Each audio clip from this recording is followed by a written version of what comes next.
365 shamrocks. Ang lulutuin naman natin ngayon ay ang roasted chicken. So araw na naman ang pagluluto natin ngayon.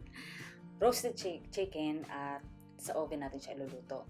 So inihaw na manok or grilled na manok. Ayan. So 1 whole chicken, nakita nyo na ingredients kanina. At ilalagay ko ulit siya sa description box natin, okay? Ayan, para po sa ating sa unang proseso ay lilinisan natin ang manok at i-dress natin siya ng butter. Tapos meron tayong butter, chili, salt, ground pepper. So ayan, so dapat hugasan niyo rin yung kamay nyo. Hindi na ako naglagay ng gloves dito guys kasi ako naman yung kakain at saka yung asawa ko, so okay lang siya. At ang maganda dyan is inuuna ko siya palagi sa pag-dress ng butter kasi gusto ko yung skin niya is malutong-lutong. Butter at saka asin. Ayan, so budbud nyo lang siya sa buong katawan ng manok at in-add ko na rin pala yung garlic powder. Ayan, may garlic powder rin. Hindi ko yata siya naisulat dun sa ingredients natin sa simula ng video, pero ito yung proseso ko. Iba-iba naman yung pagluluto natin o pag-dress natin ng chicken kapag tayo ay nag-iihaw ng manok, di ba? So, gustong-gusto ko nga yung mga malaman yung technique ng andoks, ng max. Pero paborito ko talaga yung andoks.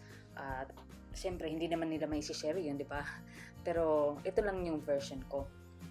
Ayan, binudburan ko rin siya ng asin. Meron, gusto kong ibudbud na asin ay ang coarse salt or yung rock salt.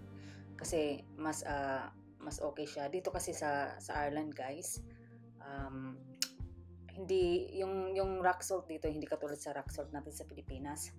So hindi ko alam kung meron makakuha dito, pero karamihan kasi sa grocery stores is yung parang ano siya, circle siya na parang commercialized na hindi ko maintindihan anong type ng asin yun. Ayan, syempre ginasamix, andyan na rin lahat, although sobra-sobra na siguro ng lasa. Ang gusto ko kasi malasa talaga yung manok yung skin niya, at saka nag-i-smooth siya doon sa pumapasok siya doon sa chicken skin, doon sa meat ng manok. Ayan, so gustong-gusto ko siya budburan. Gusto ko masarap yung skin kasi paborito ko yun, di ba? Sino sa inyo may paborito ng skin ng manok? Sabi nakakataba daw yun, pero ako hindi ko naman nakakain lahat. At nakakabusog na nga kung yun lang yung kakainin ko at saka isang paa ng manok. Kasi yun pa lang, di ba, ulam na. Ayan. At saka kung mayroon rin kayong dried herbs or kahit yung fresh herbs, okay lang yun. Sa akin kasi prefer ko yung dried herbs. Ito naman parsley dry. Ayan. Meron kayong makikita niyan sa inyong mga press sa kusina. Kung wala naman, okay lang. Okay na nga yung asin at saka bawang na powder Ayan. Konting haplos lang. Ayan. At kailangan talaga malagyan yung part ng chicken kahit sa gitna, sa gilid, yan, para even lahat, 'di ba? So, pasensya na sa dirty kitchen ko, guys. At hindi sa counter kasi namin 'to ginawa. So, dali-dalian. So, hindi na ako napag-prepare. Pero thank you pa rin sa panood. At sana may natutunan kayo sa panonood ng video ko. Ayan, so I think siniset ko na yung grill niyan ng mga 1 hour. Pero pinapainitan ko pa siya. Ayan. Tapos ngayon, meron naman akong piniprepare ko na ang onions at ang carrots. Gusto kasi ng asawa ko mayroong onions or carrots or potato sa bibig ng manok. Gusto niya yun, o kaya lemon. Pero wala kaming available na lemon, wala kaming available na potato that time. So, ang ginawa ko is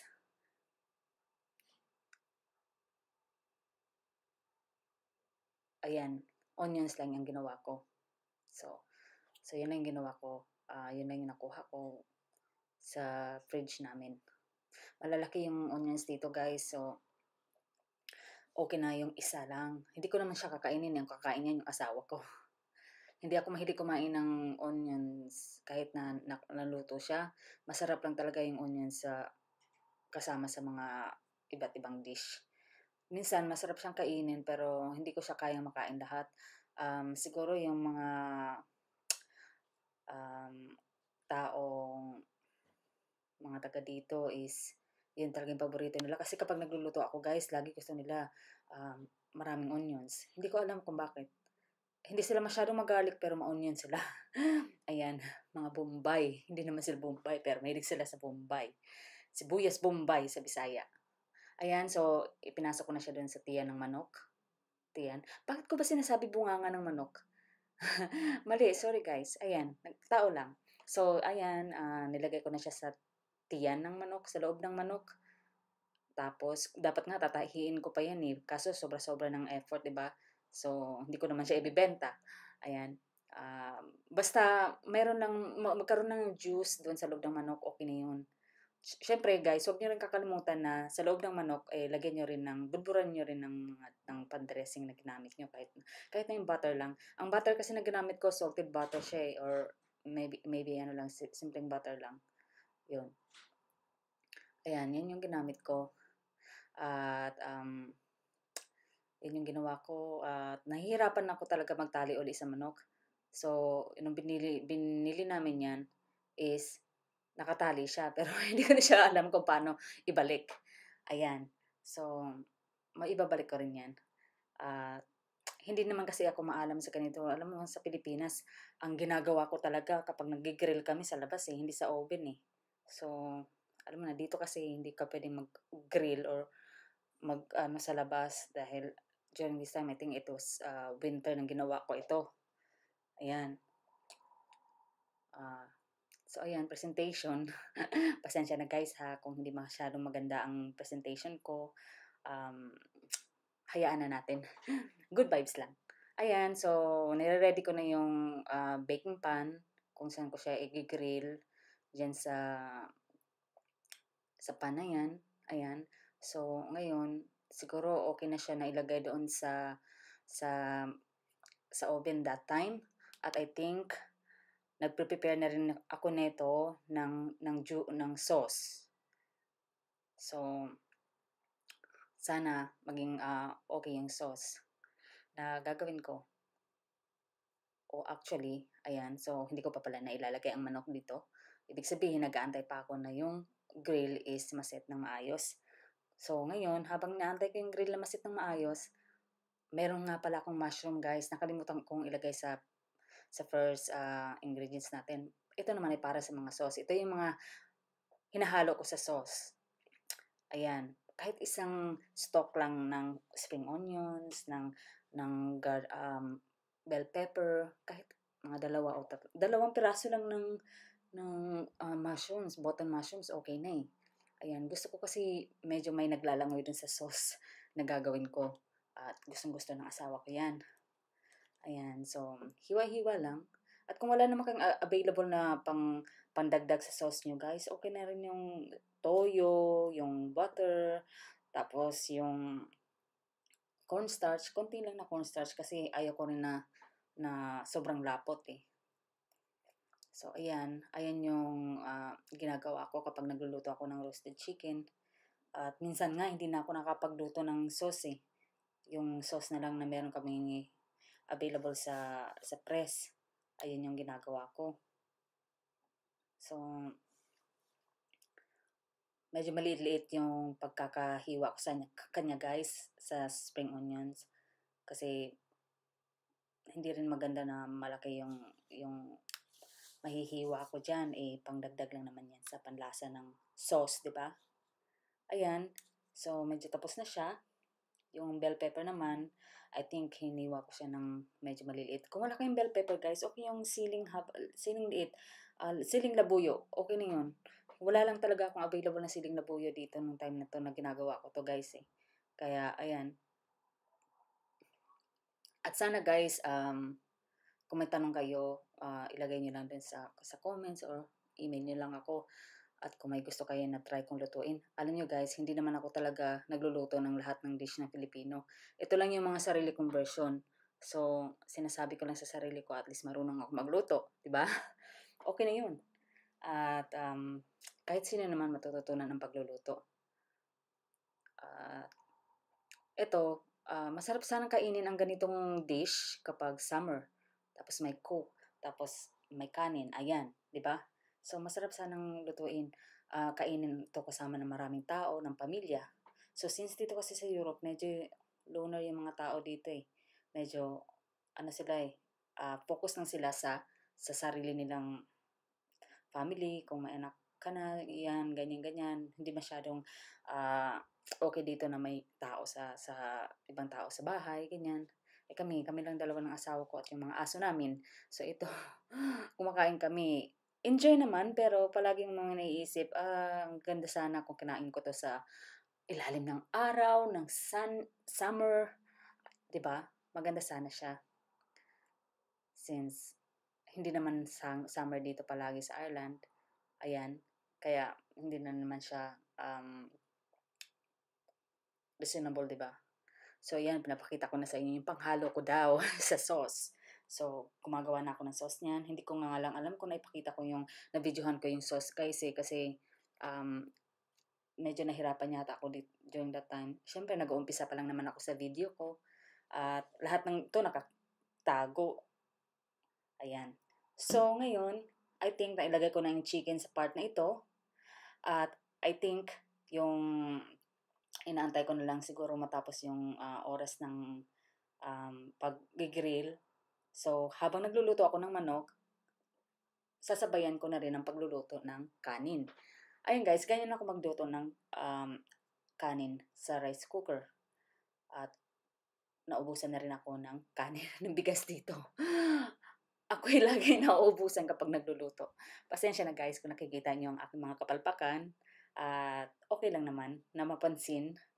Accepted naman natin yan. Ayan, siguro 3 takal ng bigas ang aking luto dito. At hinugasan ko na, kailangan hugasan ko siya. So, 3 takal ng bigas. At kapag nahugasan mo na siya, 3 takal rin ng tubig. Ayan. So, isang beses na ako naghuhugas ng bigas guys eh. At okay naman 2.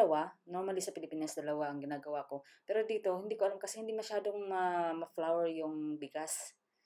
At okay na isang beses lang. Tapos, kapag sa final water mo na, kung ilan yung tinakal mo, yun din yung itatakal mong ilalagay mo na water. Ayan. So, niready ko na yung rice cooker. So, para sabay-sabay lahat, di ba? Naluto ang kanin, luto na rin yung ulam. So, ayan. At I think during this time, ang aking chicken ay luto na. Roasted na siya. Ayan. Diba? Mamula-mula. Ang bones niyan medyo pula, pero luto siya. At saka juicy. Yan yung gusto ko sa chicken, juicy.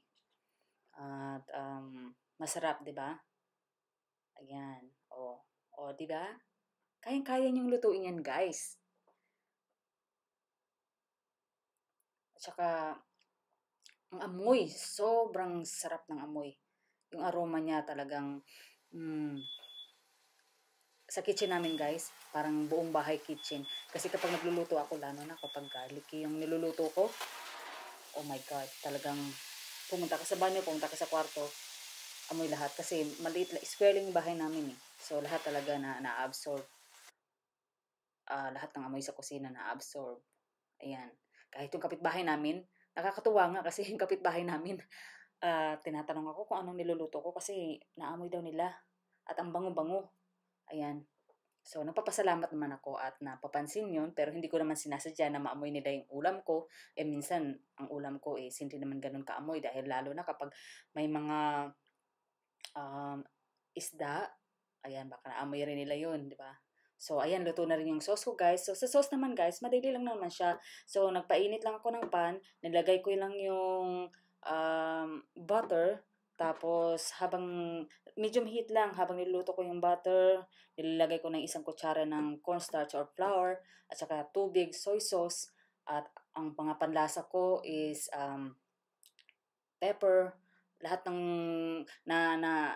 nahiwa ko kanina na spring onions, ayan, nilagay ko lang siya. Tapos yung, of course, habang nahalo mo yung um, butter at saka yung cornstarch or flour, ihalo mo na rin ang mushroom.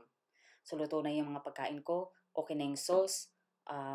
Yan ang ating chicken na naluto na. Kasi nilagay ko siya ng pangalawang beses. Normally guys, it will take like 1 hour or 1 hour and 15 minutes para lutong-luto talaga siya. Kasi ililis mo yung time na pinainit mo yung grill eh. Ayan. So, di ba? Masarap siya. At saka juicy. At saka, pinagsasaluhan namin. So, ayan na yung finished product niya. At sorry again guys, dahil nga hindi ganun kaganda ang presentation ko. Nagmamadali. At yan talagang realidad kapag nagluluto ng manok. Tagtag, dumi, at lahat na. Thanks guys for watching. At sana po nagustuhan niyo ang aking video. Please don't forget to like and share. Thank you.